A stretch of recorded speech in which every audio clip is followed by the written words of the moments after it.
Hello everyone. So this lecture is about clinical biochemistry and this is an introductory lecture. Let's begin. So clinical biochemistry is a branch of medical biochemistry which deals with analysis of blood samples and other body fluids to detect and measure the levels of different chemicals in the sample. So in clinical biochemistry, blood and other body fluids, they are analyzed to detect the levels of different chemicals or molecules present in the sample. So these chemicals or molecules which are detected, these are called analytes. And let's have a look on different types of samples which are used in clinical biochemistry. So we have whole blood, plasma, serum, then urine, cerebrospinal fluid, synovial fluid, gastric fluid, duodenal fluid, tears, saliva, pleural fluid, ascitic fluid, and maybe some other fluids. So from blood to the pleural fluid, all these fluids are natural fluids which are there in the body, and this ascitic fluid is not natural. This is basically produced in the gut area, in the abdominal area, due to some abnormal condition.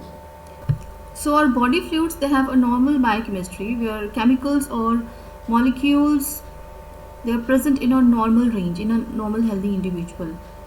But when there is some kind of abnormality, that is some underlying disease condition, the levels of biomolecules or biochemicals, they alter, which is reflected in the biochemistry report.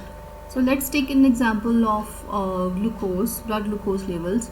In a normal healthy individual, the blood glucose levels are from 82 or 70 to 100 milligram per deciliter.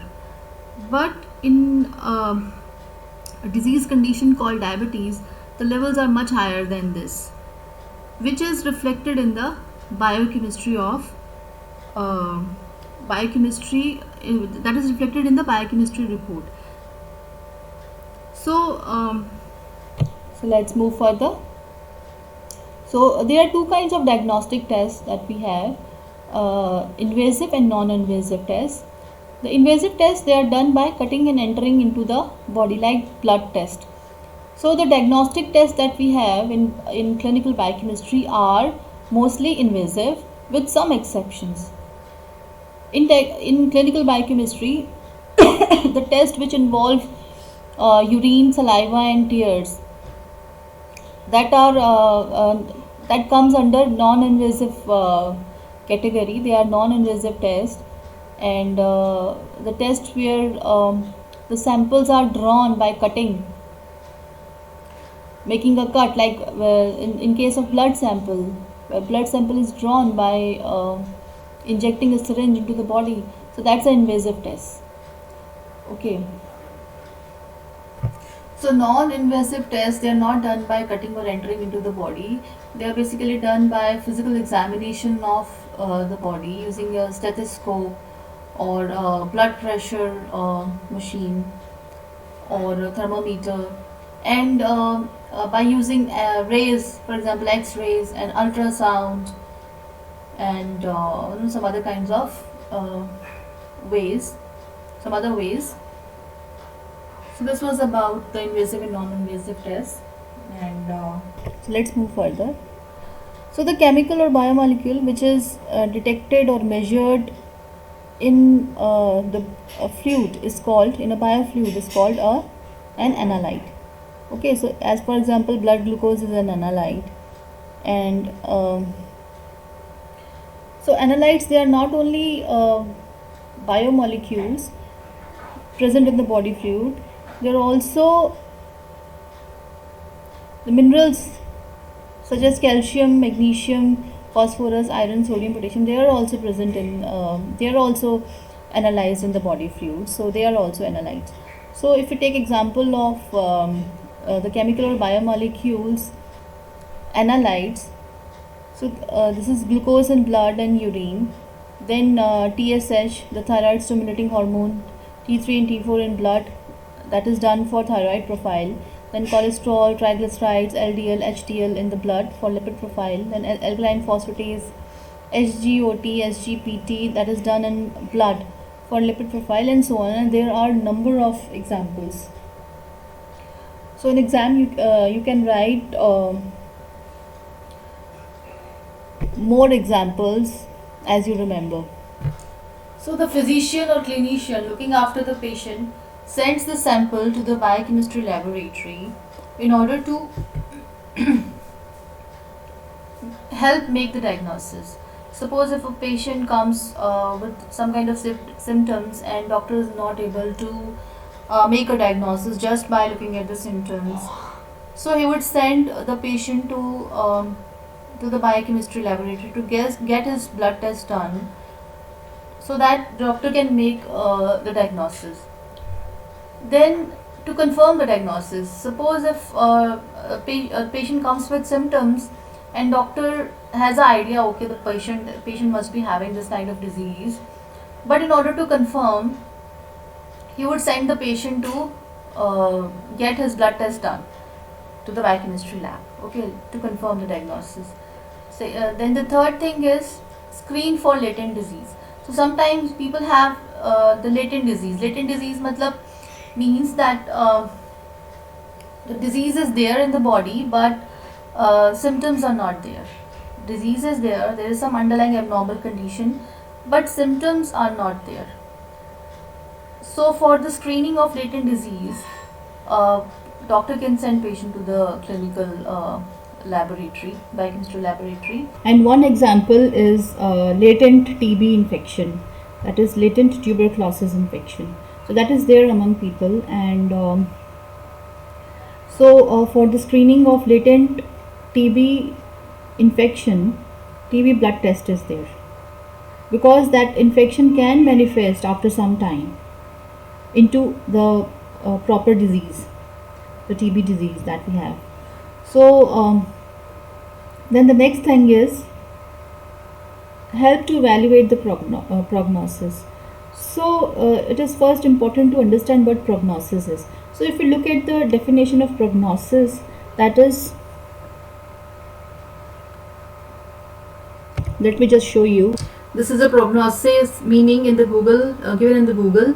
The meaning of prognosis is basically an opinion based on medical experience of the likely development of a disease or an illness. So basically Hindi में डॉक्टरी अनुभव के आधार पर रोग का पूर्वानुमान और पूर्व लक्षण. That means that see, every disease has a prognosis. Every disease has so based on the experience of the practitioner or doctor, every disease has a prognosis. That means the disease would go or proceed in a certain way.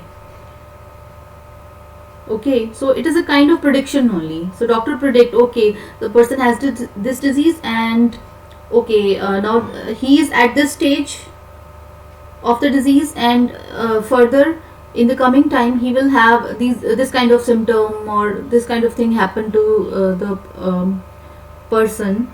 And if the patient takes medicines properly, then the prognosis would good, or the progression of disease would be better. And if the person doesn't take medicines properly, the prognosis would be bad. So it is based upon the experience of the doctor, and every disease has a prognosis. So for evaluation of the prognosis also, a doctor sends patient to the biochemistry laboratory. And the other thing is monitor disease progress. So if a person has a disease and it is confirmed that the person has this disease, then to monitor the progress, the disease progress, biochemistry laboratory is useful. Okay, doctor sends the person to the laboratory to get his blood test done. Because, for example, if somebody is having some kind of disease, for example, if somebody has hypothyroidism, so doctor tells the person to get his blood test done every 3 months to look at the levels of the thyroid stimulating hormone and thyroid hormones. And it is with all the diseases. So there's a regular monitoring of the disease progress. So for all these reasons, biochemistry laboratory is helpful. So I hope it is clear. Let's move further. So one of the earliest recorded diagnostic tests on the body fluid was for diabetes. So approximately 1500 years ago, that is around 500 AD, the Chinese doctor Chen Chuan was testing urine for sweetness to detect the diabetes. So in earlier times, for detecting diabetes, the urine and blood was tested for the sweetness. So even it is said that the blood and urine of a diabetic patient where the diabetes is uncontrolled, there is sweetness, there is a sweet smell in the blood and urine of the patients. So that was the diagnostic test used in the ancient times. And in 1940s and 1950s, with the development of spectroscopic techniques, by 1940s and 1950s, spectrophotometer was developed, and before that, colorimeter was there. So with the development of colorimeter and spectrophotometers, the clinical biochemistry was developed. And now these days we have a colorimeter, a spectrophotometer, and autoanalyzer in the clinical biochemistry laboratory. Okay, so colorimeter is a very simple instrument for analyzing analytes in clinical biochemistry. Spectrophotometer is more sophisticated, and the autoanalyzer is the most sophisticated instrument which is being used these days in clinical biochemistry labs, because in autoanalyzer, number of analytes are tested in a sample at one go. So this is it about today, this lecture. This is it. And if you have any problem, any query, please ask me by writing in the comment box or by writing in a Google Classroom. Okay, goodbye.